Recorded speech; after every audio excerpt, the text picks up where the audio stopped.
Part 2 of Echoes of Vana'diel will release with patch 7.3, so let's have a recap of what has happened so far. It all began when a Hobbigo messenger approached us in Tuliolal, asking us to speak with Milaja in Mamuk. She is the mother of Bakul Jaja, and we met her earlier during the main story. Meeting her, she tells us about a strange happening within the forest. Recently, they found a fallen traveler within the sky deep cenote and brought him back to the village to heal him. This man, who looks like an Ellison, has remained unconscious until now. And when he wakes up, he seems confused, claiming that if he is in Mamuk, he must be a prisoner. Milaja suspects he is a foreigner, but he definitely seems out of sorts.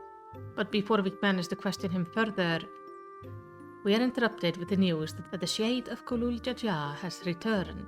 Bakul Jaja is at the moment doing his best to keep this apparition at bay, and we quickly make haste over there to help him. After all, it required a sizable group last time to take the shade down. The stranger, knowing he is a knight, decides to join us. But when we find the shade, it is not alone. During our fight, a second person joins in, a young girl named Prish.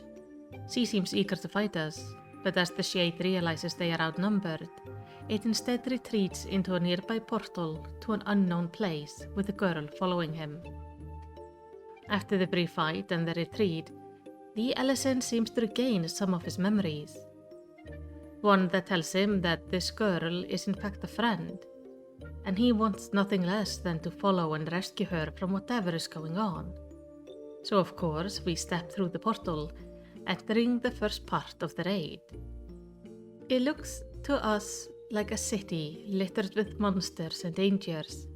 We fight our way through a city street, swampland and ruins, encountering many dangers on the way, including Prish herself, who fights us with all her might, but eventually falls. And while Bakul Jaja takes her to safety, we go on, fighting ever more dangerous foes, until we finish this first part of the raid and make our way back to the city, where Bakul Jaja is waiting with the girl. As he wakes up, she has no memory of meeting us earlier, what then fighting us. So we explain the situation to Prish, and in turn she gives us some information. She can confirm that we are without a doubt standing in the city of Juno, but why and how is still a mystery. For our armored friend, it seems Prish also has no memory of him. And by this point, everyone has gotten a little bit frustrated by the lack of name for him, so Bakul Jaja ends up giving him the name Alxal, which the man happily takes. We begin investigating the reason for the city being there, and we encounter no one else but Sarilja, the former assistant of Soralja. While we did see Soralja seemingly end the Mamulja's life when they found the City of Gold, it seems Sarilja survived the encounter, and he has big plans for the future. He explains that he is the architect of the city and the people within it, having made it using echoes from a place beyond space and time. And his goal with all of this is to create a new ruler for Tural, or even the entire world. And then he vanishes into ether, leaving us with the promise that he will return when his preparations are complete. After this meeting, the group makes its way back to Mamuk, where we start making our own preparations. This includes going to Tuliolal to inform the Landsguard of what is happening, so while Bakul Jaja does that, we take Alxal and Prish with us to the city and show them around, introducing them a little bit to the culture, people and the food. And when we return back to Mamuk, we learn of foolhardy adventurers going into the portal to Juno to try to find some treasure, so we end up having to go in there to convince them to please leave.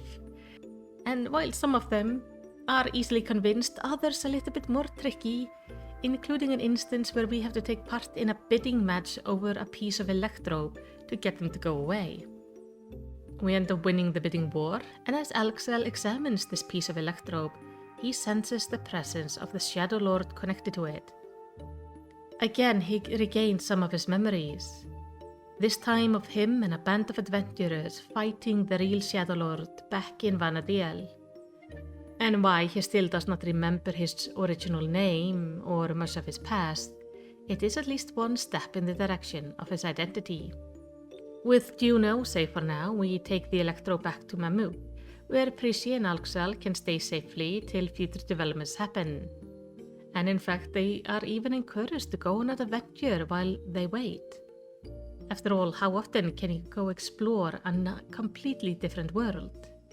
But now the wait is at an end, and it's time for us to return to the echoes of Vana'diel to continue to seek out Alxel's true name, bring back precious memories, and stop Seralja from taking over Tural and potentially the world.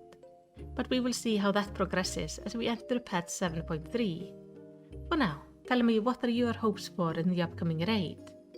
And if you found this video helpful, make sure to give it a commendation by liking and subscribing. En in the end, all I want to say is takk fyrir að horfa og eigðu yndislegan dag.